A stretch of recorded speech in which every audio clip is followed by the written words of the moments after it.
Pero bago tayo magpatuloy ay pakilike ang ating video. Ganun din ang subscribe button, pati na rin ang bell icon para lagi kayong updated sa mga parating ko pang mga uploads.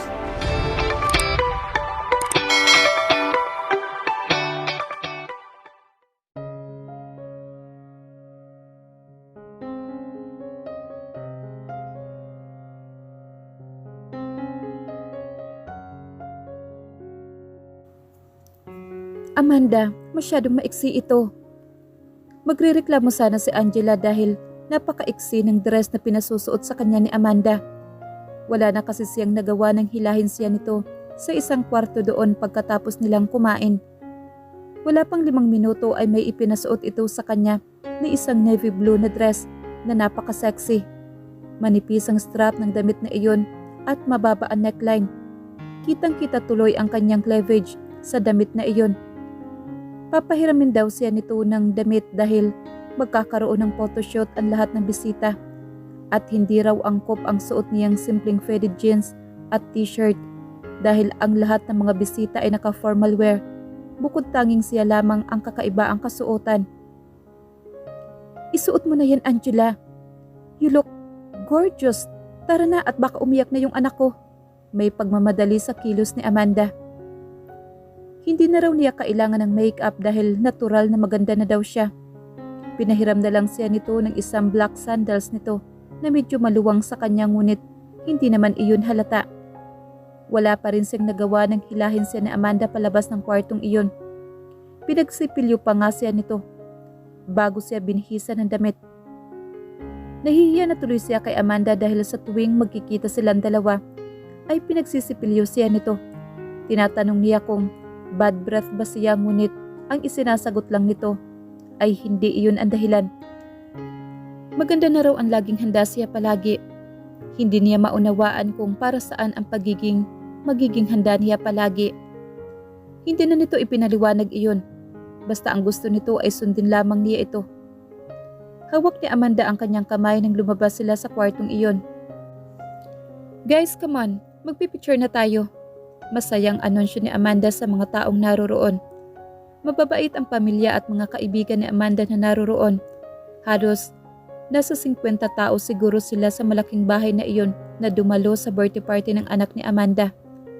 Dadalawa nga lang ang batang naroroon kaya hindi na iyon children's party dahil wala namang batang dumalo. Tama si Andrew, dinner party nga iyon at formal wear ang suot ng mga tao. Napatingin kay Amanda ang mga tao ngunit nabaling ang tingin ng mga ito sa kanya nang makita ng mga ito na napakaganda niya sa kanyang suot-suot. Napalunok siya dahil sa isa sa mga taong nakatingin sa kanya ay walang iba kundi si Anthony. Karga pa rin ito ang anak ni Amanda habang seryosong nakatitig sa kanya.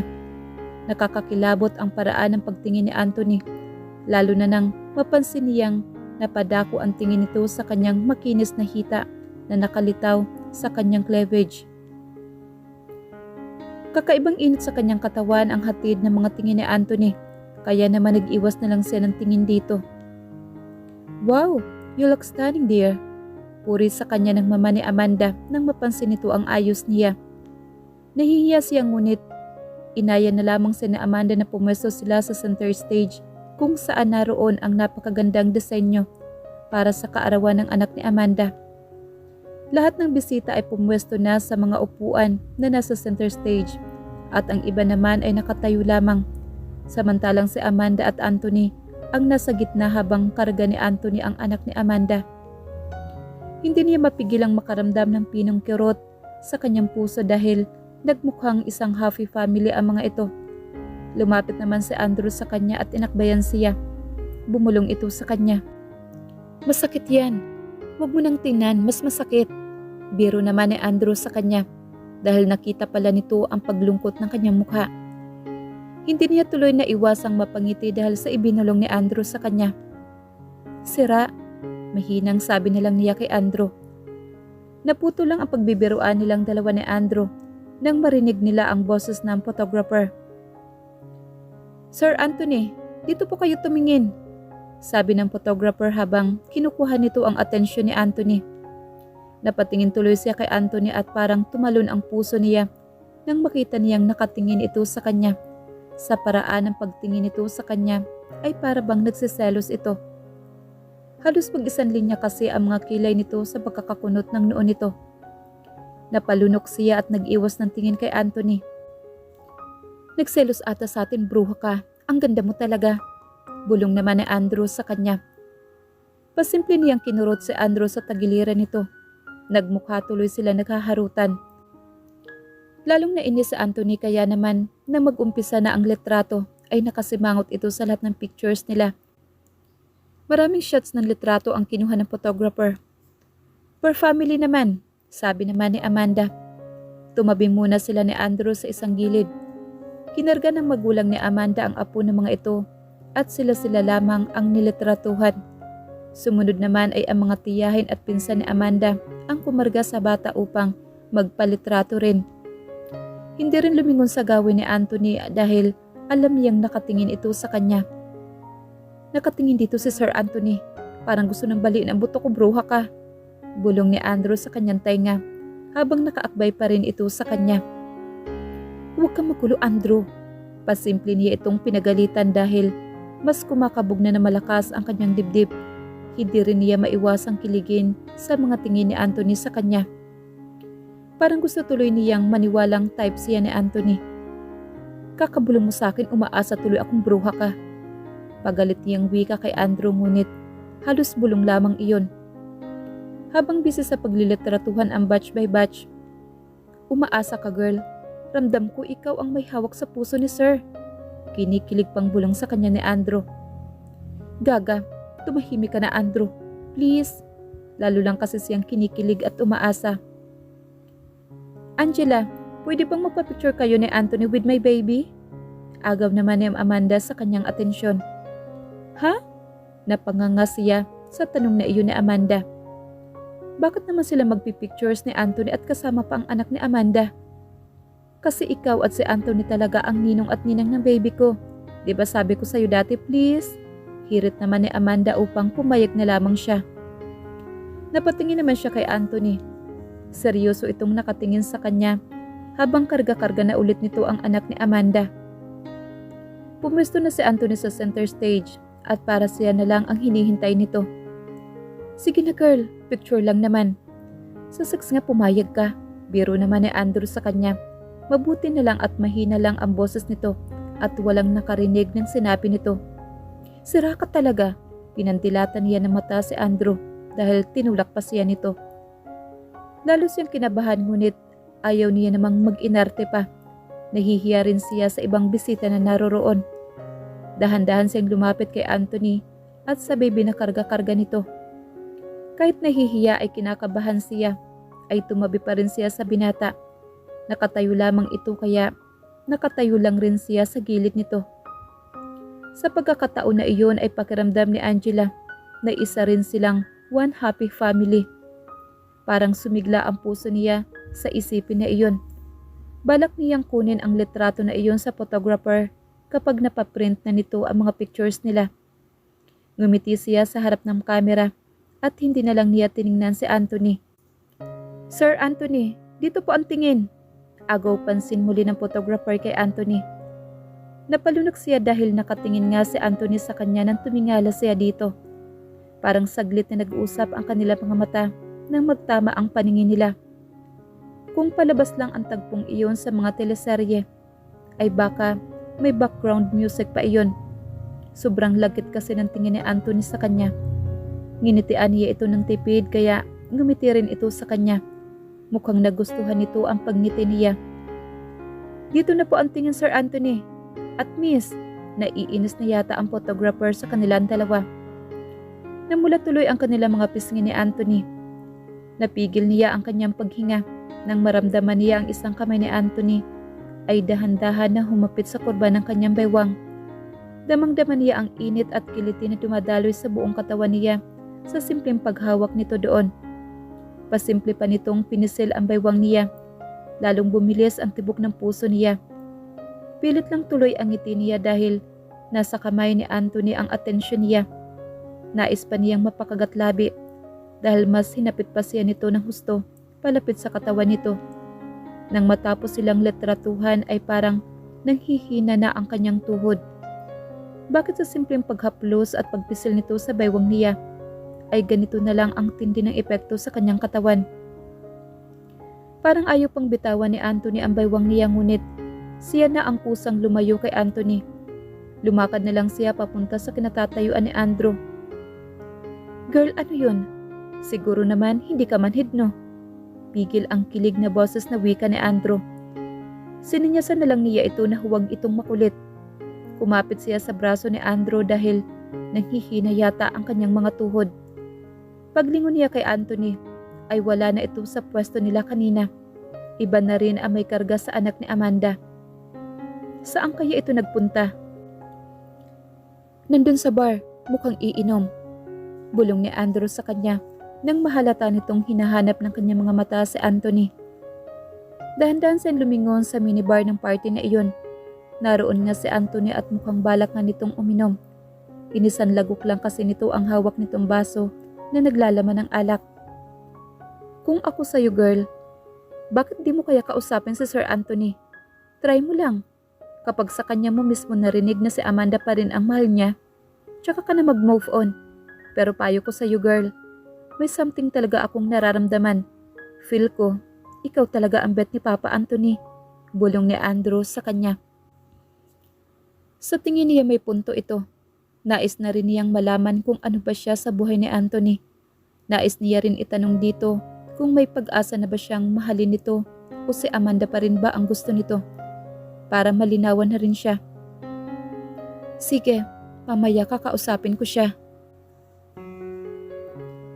"Anthony." Napalingon si Anthony sa kanya habang karga-karga nito ang anak ni Amanda at pinapatulog nito iyon na nakahilig ang ulo sa balikat nito. Inabangan niya talagang mapag-isa si Anthony ng gabing iyon. Nang makita niyang nagpunta ito sa likurang bahagi ng bahay ni Amanda, ay sinundan niya ito. Iyon na ang pagkakataon niya upang makausap ang binata. Saglit lang siyang humugot ng lakas ng loob para lapitan ito. Mukhang hindi nito inaasahan na susundan niya ito. Tumingin lang ito sa kanya. Napakagwapo nito habang karga nito ang bata. Bagay na talaga dito ang maging daddy habang pinagmamasdan niya ito. "Kumusta?" Nais niyang kutusan ang kanyang sarili dahil iyon lang ang nasabi niya sa dami ng tanong na nasa kanyang isipan. Nag-blackout kasi ang kanyang isip nang tumingin ito sa kanya. Napakagwapo talaga nito. Unti-unti itong napangiti ng tipid dahil sa kanyang tanong. "I'm not okay." Ikaw?" Mahinang tanong ni Anthony sa kanya habang hinahaplos ang likod ng bata. Mukhang pinapatulog nito iyon. Napalunok naman si Angela. May halong paglalambing kasi ang sagot na iyon ni Anthony sa kanya. Hindi niya maiwasang kiligin. "Okay naman. Pwede ba tayong mag-usap?" Lakas loob na tanong niya kahit nahihiya siya. Tinitigan lang siya ni Anthony. "Kung okay lang. Come with me." Lumapit si Anthony sa kanya at hinawakan nito ang kanyang kamay. Napakagatlabi siya dahil napakainit ng palad nito. Sumunod lang siya kay Anthony nang pumasok lang muli ito sa loob ng bahay habang karga nito sa isang kamay nito ang bata at hawak naman ng isang kamay nito ang kamay niya. Walang tao sa likurang bahagi ng bahay ni Amanda kaya walang nakakita sa kanilang dalawa. Umakyat ito sa isang hagdanan doon.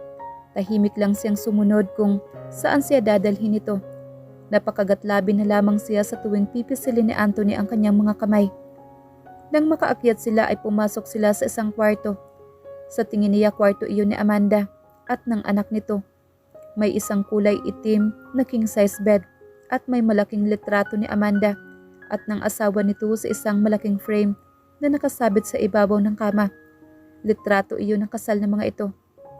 May maliit na kama sa gilid ng king-size bed. May mga harang ang bawat gilid ng kama na halatang pinasadya para sa bata. Inilapag ni Anthony ang bata sa isang maliit na kama. Tulog na ang bata. Nakanganga pa ito sa ilalim ng pagtulog nito. Humarap si Anthony sa kanya. Kakaiba ang pagtingin nito sa kanya sa mga oras na iyon. "Anthony." Suminyas ito na huwag siyang maingay. Napangiti tuloy siya ng kaunti. Hawak pa rin ni Anthony ang kamay niya nang dalhin siya nito sa loob ng bathroom. Hindi siya nagreklamo nang pumasok silang dalawa doon. Nilak agad ni Anthony ang pintuan ng bathroom. Walang segundong sinayang si Anthony at agad nitong sinunggaban ng halik ang kanyang labi. Parang inaasahan na niya iyon dahil hinalikan rin niya agad ito. Pareho silang sabik na mahalikan muli ang isa't isa. Naramdaman niya ang paghapit ni Anthony sa kanyang baywang at pinulupot naman niya ang kanyang dalawang kamay sa batok nito habang mapusok silang nagkahalikan. Napakasarap ng halik nito. Napapikit silang pareho habang nilalasap ang halik ng isa't isa. Anthony, mahinang ungol niya dahil sa sarap ng ginagawa ng halik nito. Isinandal siya ni Anthony sa malamig na pader ng bathroom. Inalalayan pa nito ang likod ng kanyang ulo habang palalim ng palalim ang paghalik nito sa kanya. Halik pa lang nito ay sinisilaban na ang kanyang buong katawan. She never thought that she already misses his kisses and touch. She wants more. Hinaplos niya ang buhok ni Anthony habang walang pugto ang pagkikipaghalikan niya sa pinata. Tumigil ito sa paghalik sa kanya ngunit titig na titig pa rin ito. Tinanggal nito ang sariling necktie na may halong pagmamadali. Napakagat-labis siya at sinabayan niya ang paghubad ni Anthony. Hinubad rin niya ang kanyang suot-suot na dress at hinayaan niya lang iyong malaglag sa sahig. Mabuti na lang at carpeted ang sahig ng banyo ni Amanda kaya hindi mababasa ang damit. Walang tigil ang pagpaparamdam nila ng init ng kanilang mga katawan dahil sa pagkasabik nila sa isa't isa. Anthony, nandyan ka ba sa loob? Napatigil sila saglit nang marinig ang boses ni Amanda at kumatok pa ito sa pintuan. Yeah. Sumakit ang tiyan ko.